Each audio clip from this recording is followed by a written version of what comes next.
স্বাগত জানাচ্ছি। আপনাকে শুভেচ্ছা জানাচ্ছি এবং আপনার দর্শক শ্রোতা যারা আছে সবাইকে আমার শুভেচ্ছা। কি ভাই, আজকে যে জিনিসটা খুবই আমার কাছে গুরুত্বপূর্ণ মনে হয়েছে যে আজকে তৃতীয় দফায় আহ প্রধান উপদেষ্টা উনি ইয়ের সঙ্গে 14টা দল ও জোটের সঙ্গে একটা বৈঠকে বসেছিলেন। আপনি জানেন এর আগে 12 দলের সঙ্গে বসেছেন, তার আগে 4 দলের সঙ্গে বসেছেন। তো এই 14 দলের জোটের সঙ্গে বৈঠকে দুটো জিনিস পাওয়া গেছে। একটা হলো প্রধান উপদেষ্টা যেটা বলেছেন, সে প্রধান উপদেষ্টার বক্তব্য হলো যে মানে গন্ডগোল লাগিয়ে নির্বাচনের আয়োজনকে ভণ্ডুল করার চেষ্টা চলছে। উনি এই আশঙ্কা প্রকাশ, আমি যদি পুরো পুরো বাক্যটা পড়ি, সেখানে এরকম বলেছেন উনি, যখনই নির্বাচনের প্রস্তুতি নিয়ে আমরা অগ্রসর হচ্ছি তখনই নানা ষড়যন্ত্র সামনে আসছে। কিন্তু বাস্তবতা হচ্ছে কোনো ষড়যন্ত্র করে গণতান্ত্রিক অগ্রযাত্রাকে বাধাগ্রস্ত করা যাবে না, কারণ ফ্যাসিবাদ প্রশ্নে সবগুলো গণতান্ত্রিক শক্তির ঐক্য স্পষ্ট। তো এই যে কথাটা উনি বলেছেন নির্বাচন নিয়ে, ওনার যে বক্তব্যটা, এটাকে আপনি কিভাবে দেখছেন? ধন্যবাদ আপনাকে। প্রধান উপদেষ্টার বক্তব্য থেকে আপনি বলছেন? জি, জি, জি, উনি বলেছেন এটা। হ্যাঁ, উনি বলছেন যে, অর্থাৎ ওনার কথাটার মানে হচ্ছে এই, মানে ওনরা যত নির্বাচনের দিকে আগাচ্ছে তখন নির্বাচন বাতিল করার জন্য কোন শক্তি আবার আগাচ্ছে। এইটা হলো ওনার কথার জিস্ট। জি, জি, এটা যদি আমি সহজ ভাবে বলি, আপনি এখন লক্ষ্য করে দেখবেন যে আমরা যখন আন্দোলন করে বাংলাদেশ, এই ফেসিজম মানে পতিত সরকারের বিরুদ্ধে যে আন্দোলনটা হইল, জি, সেই আন্দোলনের সময় কিন্তু দলমত নির্বিশেষে সবাই কিন্তু এই আন্দোলনে ঐক্যমত্য ছিল। এক জি, নম্বর। জি, দুই নম্বর, এই লোকগুলা সবাই কিন্তু বঙ্গভবনে বৈশা, তিন বাহিনীর প্রধান বলেন, রাজনীতিবিদরা বলেন, অন্যান্য যারা বড় স্টেক হোল্ডার, সুশীল সমাজ বলেন, সবাই মিলে কিন্তু ইউনূস সরকারকে দায়িত্ব দিছে। কি দায়িত্ব দিছে? আপনি টেক ওভার করেন, আপনি দায়িত্বটা নেন। কি হিসাবে? অন্তর্বর্তীকালীন সরকার হিসাবে। তো অন্তর্বর্তীকালীন সরকার কিন্তু আমাদের সংবিধানের কোথাও নাই। আমাদের সংবিধানে যেহেতু নাই, কাজেই অন্তর্বর্তীকালীন সরকার একটা সংবিধানবিহীন সরকার। এবং সেই থেকে উনি যা করে আসছেন অলিখিত ভাবে করে আসছেন, অলিখিত সংবিধান।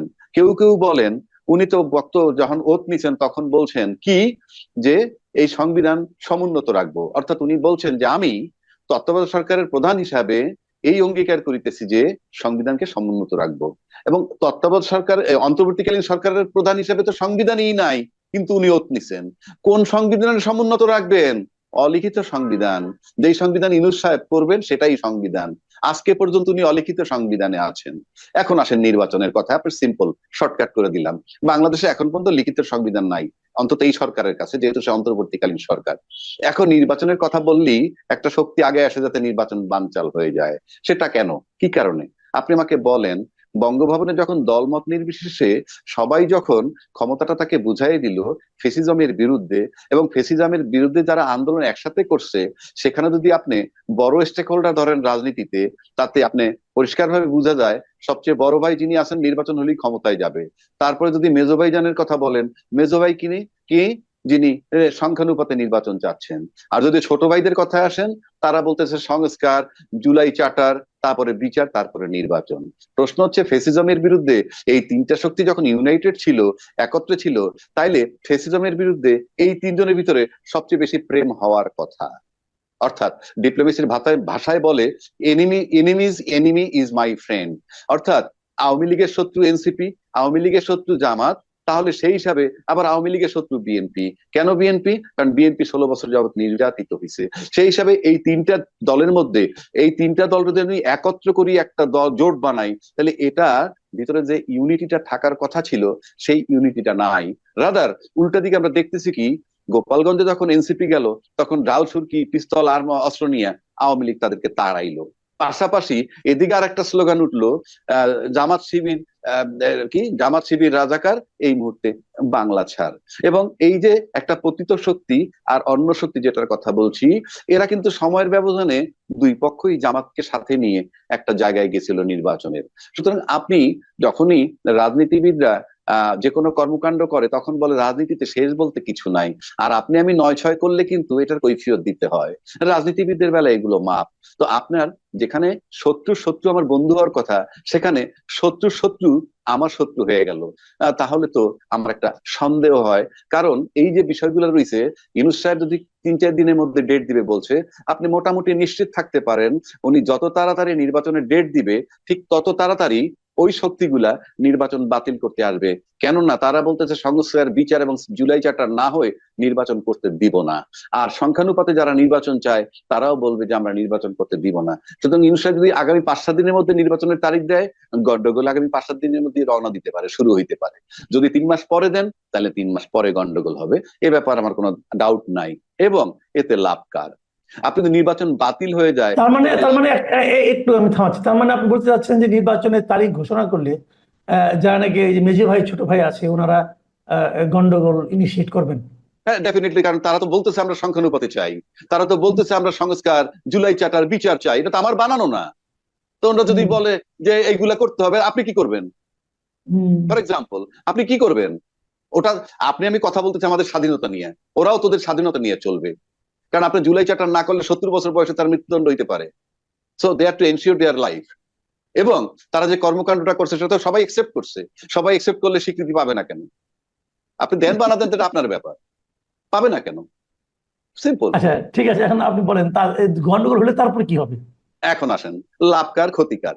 আপনি বলেন যদি ব্যাপক কোনো গন্ডগোল, আমি জানি না হবে কিনা, কিন্তু আমি আপনাকে সূত্রগুলো দিলাম। যদি ব্যাপক গন্ডগোল হয় আর ইউনূস সাহেব ব্যর্থ হন নির্বাচন করতে, ইতিমধ্যে একটা কথা উঠছে কিন্তু, সেটা কি তত্ত্বাবধায়ক দিনে নির্বাচন চায়, এই কথা উঠছে।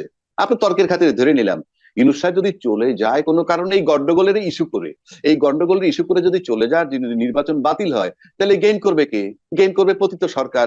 কেন? কেন?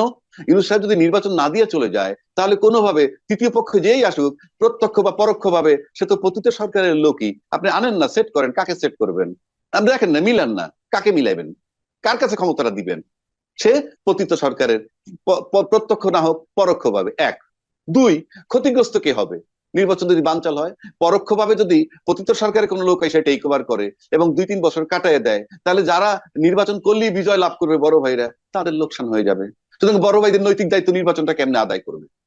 আর মেজো ভাই ছোট ভাইয়ের দায়িত্ব হইলো তারা তাদের নিজেদের নিরাপত্তার জন্য সংস্কার বিচার জুলাই চার্টার এনশিওর করতে চাইবে।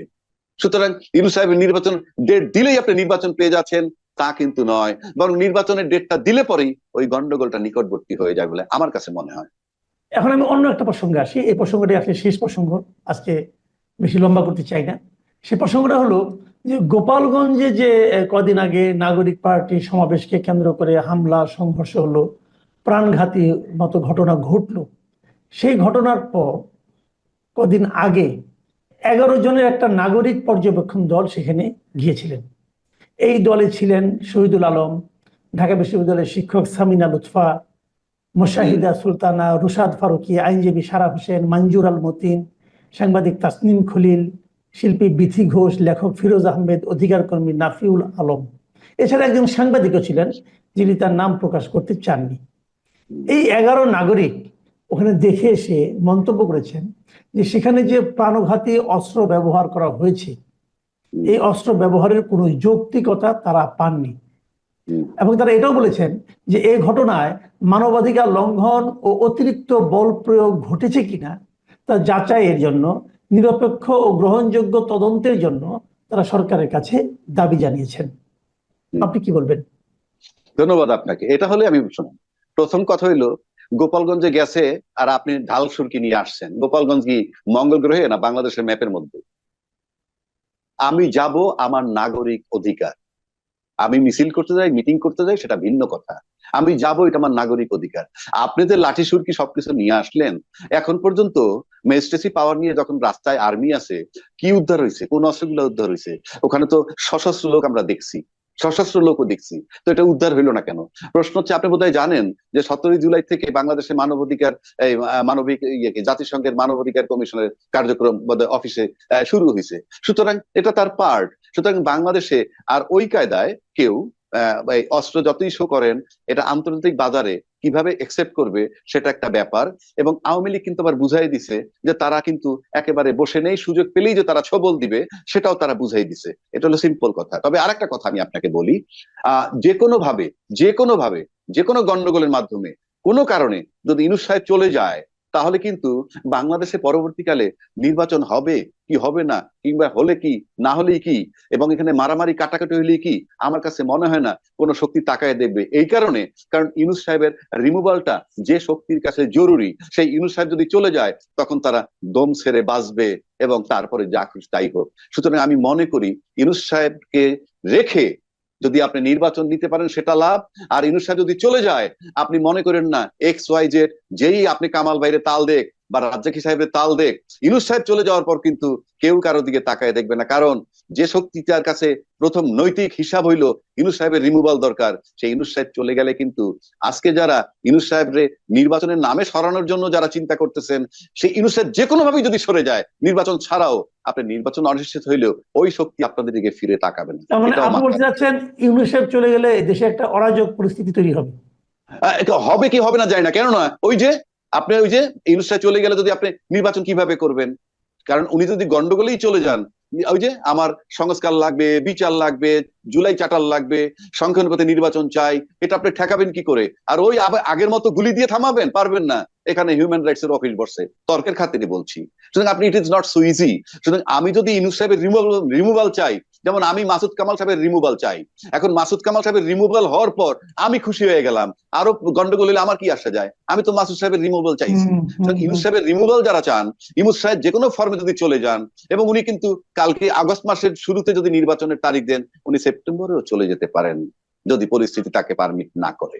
আচ্ছা, যে কথাটা বলছিলাম আমি, যে এই যে ওনারা যে বললেন ওনারা গোপালগঞ্জে প্রাণঘাতী অস্ত্র ব্যবহারের যৌক্তিকতা পাননি, এটা সম্পর্কে আপনি কি বলবেন?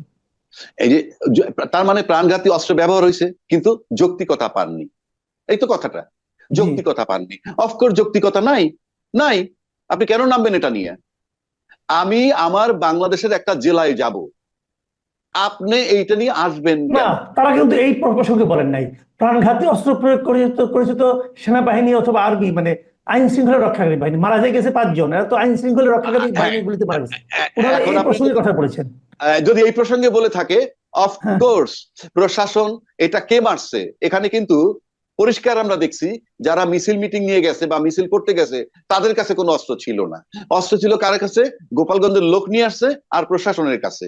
সুতরাং যে 5টা লোক মারা গেছে, তারা মারা গেছে হয় প্রশাসনের অস্ত্রে, নয় গোপালগঞ্জের অস্ত্রে। সুতরাং এইটার কৈফিয়ত তাদেরকে দিতে হবে, তাদেরকে দিতে হবে। এবং তারা কেন মারলো, প্রাণঘাতী অস্ত্র কেন ব্যবহার করলো, সেটার কৈফিয়ত তাদেরকে দিতে হবে। এটার ভিতরে 2টা অংশ আসবে, সিভিল পার্ট গোপালগঞ্জের লোক, আর প্রশাসনের পার্ট হইলো সেই পুলিশ বলেন বা আর্মি বলেন বা যারা ছিল, এটা তাদেরকে কৈফিয়ত দিতে হবে।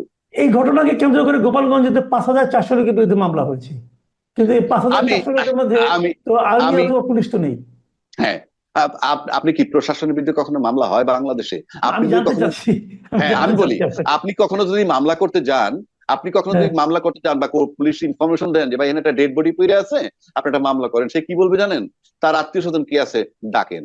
কিন্তু সচিবালয়ে যে ঢুকলো ওয়াল টকে, তারপরে যে 1200 লোকের বিরুদ্ধে মামলা করলো, পুলিশের একজন সাব ইন্সপেক্টর, সেখানে গার্জিয়ান লাগে নাই? তো আপনি আমাকে বলেন, প্রশাসন এমন একটা জিনিস, আমি একটা সিম্পল শেষ করে দিচ্ছি। প্রশাসন এমন একটা জিনিস, হাসিনা কিভাবে প্রশাসনকে ব্যবহার করছে সেটা হাসিনার দক্ষতা নয়, সেটা হলো ভাইস ভার্সা, যে তোমরা আমাকে ক্ষমতায় রাখো, তোমরা লুট করে খাও। আবার আরেকটা প্রশাসনের কথা বলছি, আপনি দেখেন ফখরুদ্দিন সরকার যে ছিল, সে তো মঙ্গলগ্রহে এসে বিশাল অভিজ্ঞতা নিয়ে আসে নাই, সে ছিল ক্ষমতায় আর তার পাশে ছিল তৎকালীন সেনাপ্রধান, তখন কিন্তু মাটি থরথর করে কাঁপছে। এই হলো প্রশাসন। আবার আজকে ইউনূস সাহেব ক্ষমতায়, তার পাশে বর্তমান সেনাপ্রধান আছেন, মাটি কিন্তু থরথর করে কাঁপছে না। তাহলে বুঝেন ফখরুদ্দিন সাহেব আর ইউনূস সাহেব, তাদের কোনো রোল নাই, রোল হচ্ছে প্রশাসনের। তারা কাজটা করে কিভাবে, দ্যাট ইজ ইম্পর্টেন্ট।